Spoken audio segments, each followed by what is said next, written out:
Now, we talked about graphical representation. With the graphical representation, we can see positive, negative, no correlation, or to an extent, how close the relationship can be. But numerically, we cannot find it. So for that, we need certain uh, concept by which we can calculate numerically what is the coefficient correlation. That was given by Karl Pearson. By this coefficient is more popularly known as Pearson coefficient of correlation. We can measure the nature and extent of relationship between two set of data. If the correlation is a perfect, then when we calculate, we put the formula, we calculate this coefficient, it will come 1. If there will be no correlation, the value of this coefficient will come 0. If there is perfectly negative correlation, the value of this coefficient will come -1. What is Karl Pearson coefficient of correlation? The formula is R. R always represent coefficient of correlation, small r. First, it gives you from the actual mean. This is Karl Pearson coefficient of correlation formula I'm talking about, which is represented by the small r, and it is given by summation small x small y. Because small x small y, why I'm not using the capital letters, because it represents the deviation from their respective mean. That will show you just now. Small x square. When I say this dot means multiplication. Yes, I can put multiplication with this. So what this lowercase x, that means x minus x mean, right?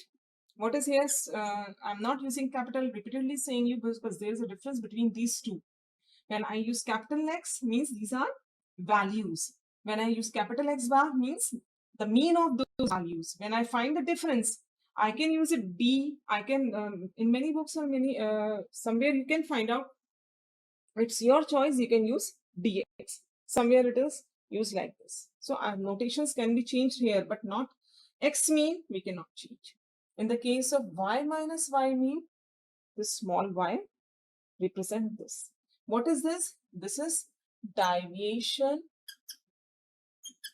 of these values from the mean in x series. Two series are there we talked about. We started this concept with two variables. It is a bivariate analysis. So bivariate analysis means bi means two, variate means variable. So we'll be dealing with two variables at the time right now for this particular concept here. This is deviation in y series, right? So if I focus on this formula with this Karl Pearson, given by the Karl Pearson, we call it Karl Pearson's coefficient of correlation. Coefficient of correlation, right? Now, if the data is given to you, two series will be given to you, and then you have to calculate the actual mean. Generally, what happens when actual means comes in the whole number, it's easy for this.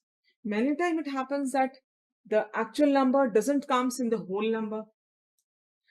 It comes in decimals up to 2, 3, 4.4 places. In that case, we can go for another representation, another way of writing this formula, which is through assumed mean.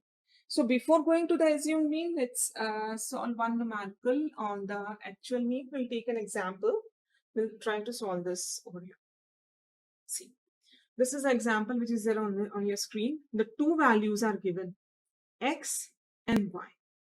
When two values are given, do not get confused with the discrete series, because we have worked on measures of dispersion, we have worked on measures of central tendency. There we repeatedly talked about individual series, discrete series, continuous group data.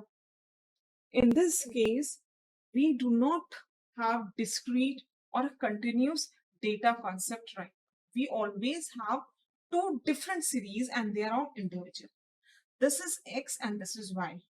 It's not frequency. So this is one individual series, one data series, this is another data series. This is sales, this is expenses. This is height, this is weight. Depend. The two variable, what values are given, their two variables are entirely different. So in this data, this in numerical, the values here are given 1, 2, 3, 4, 5, 6, 7, 8, 9, 10, 11, you see.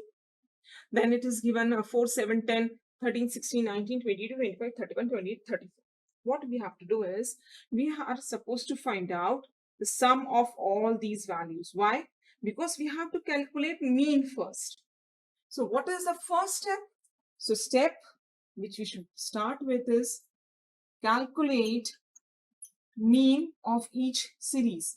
Calculate mean of both X and Y series. सबसे पहला step correlation.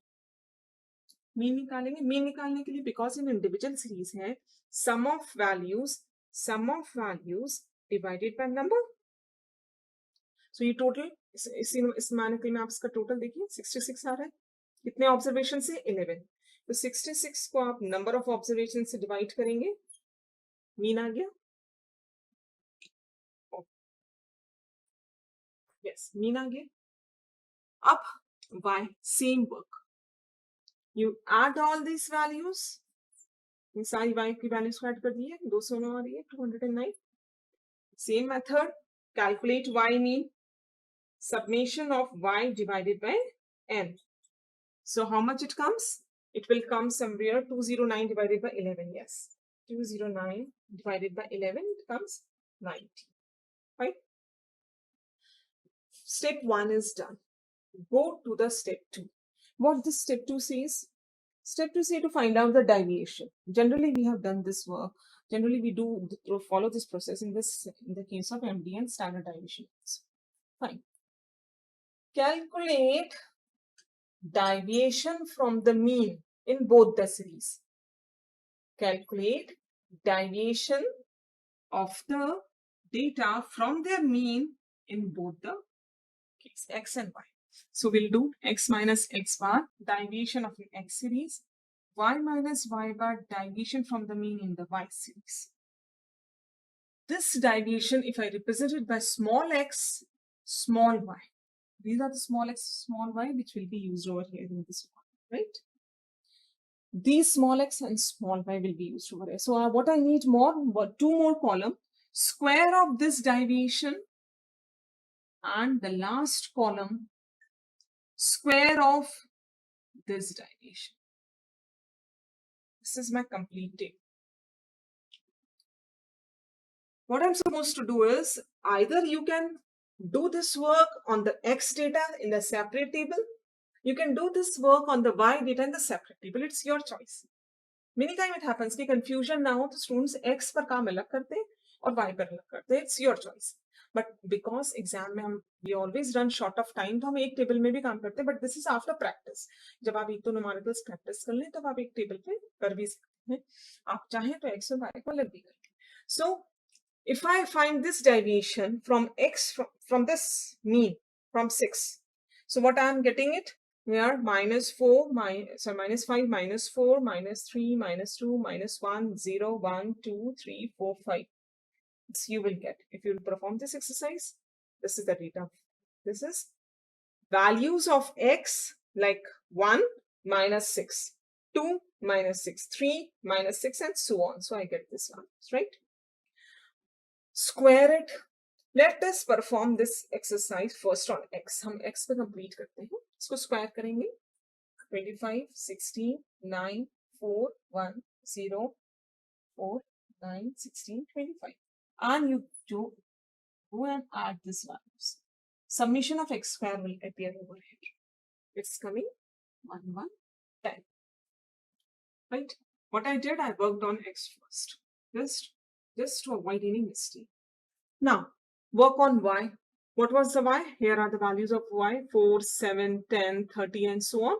What does Y mean? Y mean is 19. 4 minus 19. 7 minus 19. It goes like this. Right? It will go.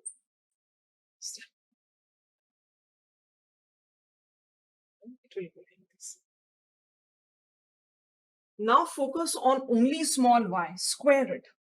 So 15 square, 225. 12 square, 144. 9 square, 81. Complete this. 36, 9, 0, 9, 36, 81, 144, 225. Add these values. You have to sum up the values of all the squares of y. If you add these values, it will come somewhere. Let's see. We'll add this value. It's somewhere coming 990. Yes, it's coming 990. Now I could see that in my formula I have this value, right? I have this value, right? Yes. Now work on numerator.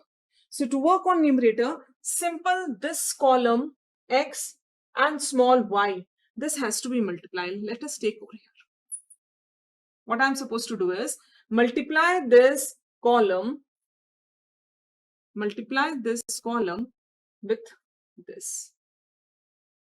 Small x and small y.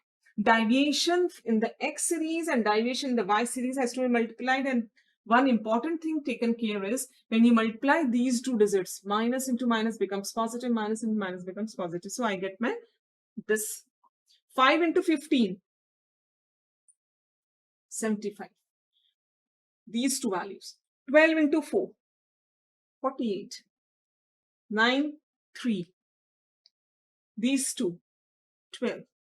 These two values, multiplication, multiply these two values, small x and small y. I am multiplying. Multiply small x and small y. Multiply small x and small y. And it goes like this. You get these values. You add all these. So you find the summation because I will be needing in the numerator. So when I add this values, it comes. You add this value, 330. This is summation of small x, right?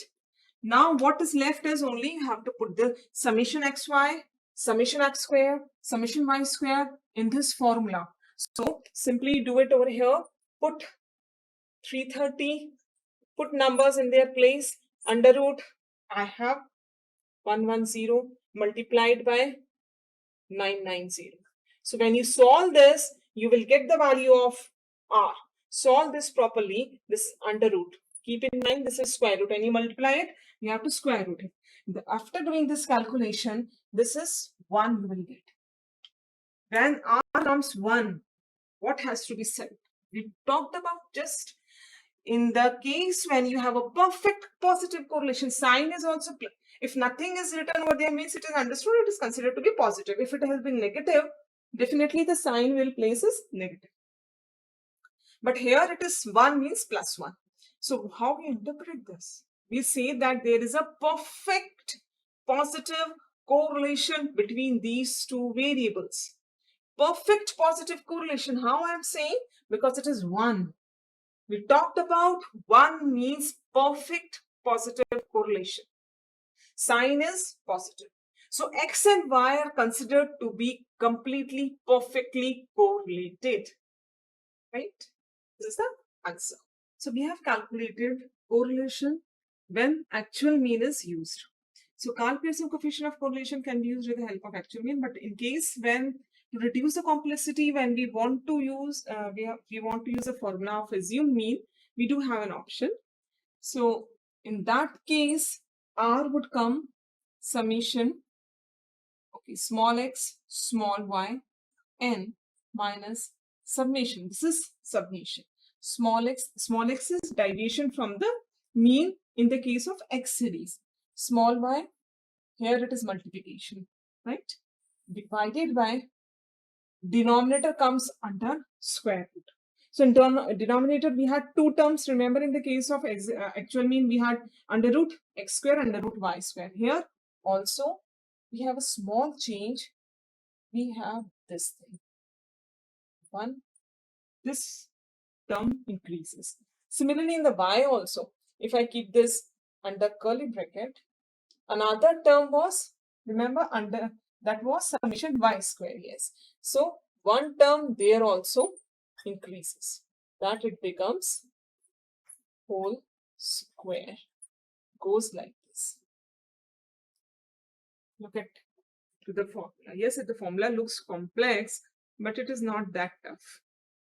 And this is very useful when the calculation really become tough dealing with the actual mean, which is in decimal. Either you reduce that complexity or you remember this formula. This is easy to remember. Look, because you have in your mind, what was the formula for the actual mean? It was summation small xy under root summation small x square multiplied by small y square. A very simple formula it looks like, right?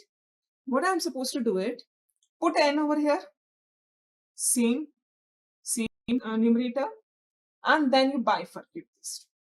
You add this. Select. Denominator also you do the same thing. You put n over here, you put n over here. Then again one more term is applied, which is whole square of x. Similarly, in this also we'll be going to add this term. This is okay. This is small y square. Here is a.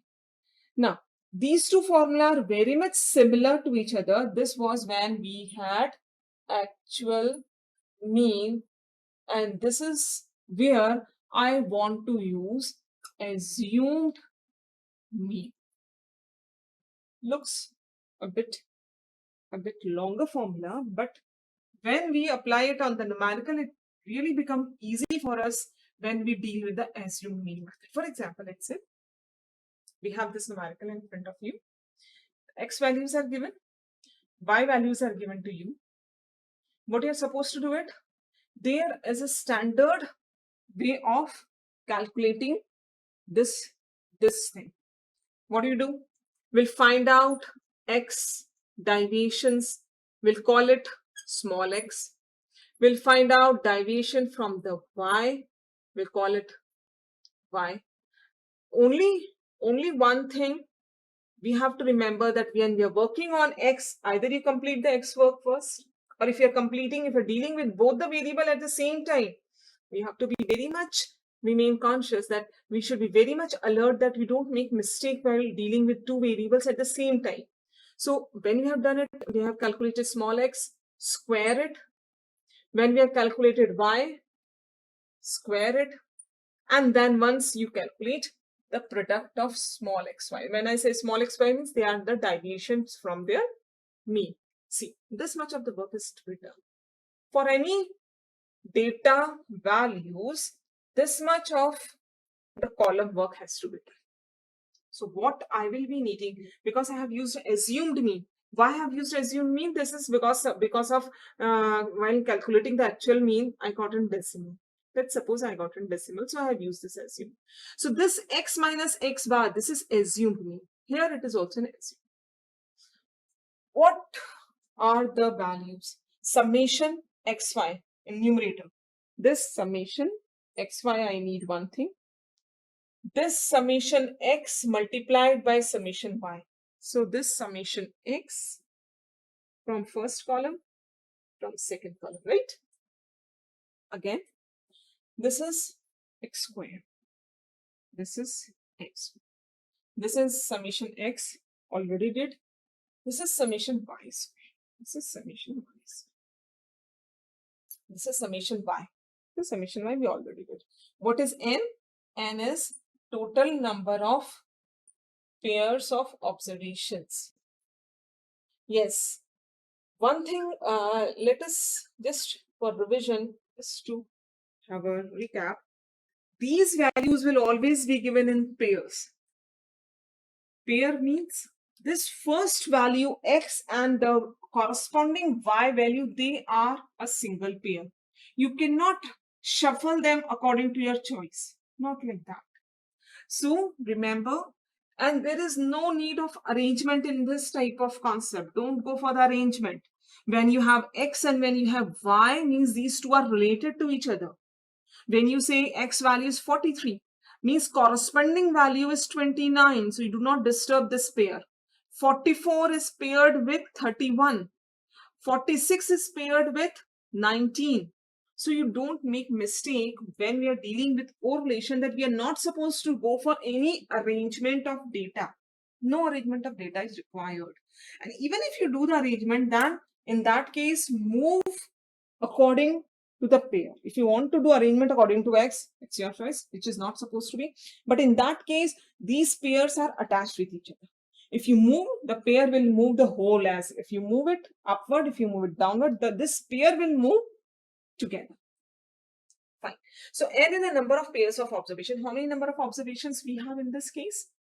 We have 12 observations. If you calculate 1, 2, 3, 4, 5, 6, 7, there are 12 observations. Put all these values in this formula. You will get the answer. Let's see. If you solve it by yourself, you get the value summation. This is X, deviation from the mean in the X series. If you add it, you get -5. Right? If you add this value, you get -6. This exercise you have to perform. You add this value, get 225. Here, summation of y square comes to be 70. And when you have made the product, you get -306. Check it out. You must get these values with. You just put these values in this formula. One important thing again, this is under root, it comes into square. So either perform the exercise with the concept of basic mathematics. What does it say? Solve the bracket first. Go for off, we do not have. Go for division. Go for multiplication. Then you add. Then last is subtraction. Remember the bottomless concept that we studied in mathematics in school time. So never make mistake that you go and solve it in some different way. Many times we have seen the students what they do, that is subtract and then they multiply. No. Strictly follow the concept of bottomless. Never ever the mistake will happen in your calculations. So when you put these values in this formula, the value of R that comes out is negative. When these values, they are placed over here, you get -0.733. You get -0.733. What does it mean? First thing, sign. Look at here, sign. Sign is negative. When the sign is negative, it gives you that these two variables, these x and y variables, what are they? They are negatively correlated. When I say negatively correlated means if one is increasing, another will decrease. If one will decrease, other will increase. So there is a seesaw type of relationship between these two variables. They can be demand and price. हो सकता है demand और price relationship हो. Price को आप बढ़ा देंगे, थोड़ी demand कम हो जाएगी product की. Price को, हाँ. Again, if you get into economics, given goods की बात नहीं हो रही है. Given goods को हम will keep them aside. On a broad framework, अगर demand और price को लेने तो इस तरह का negative correlation आता है.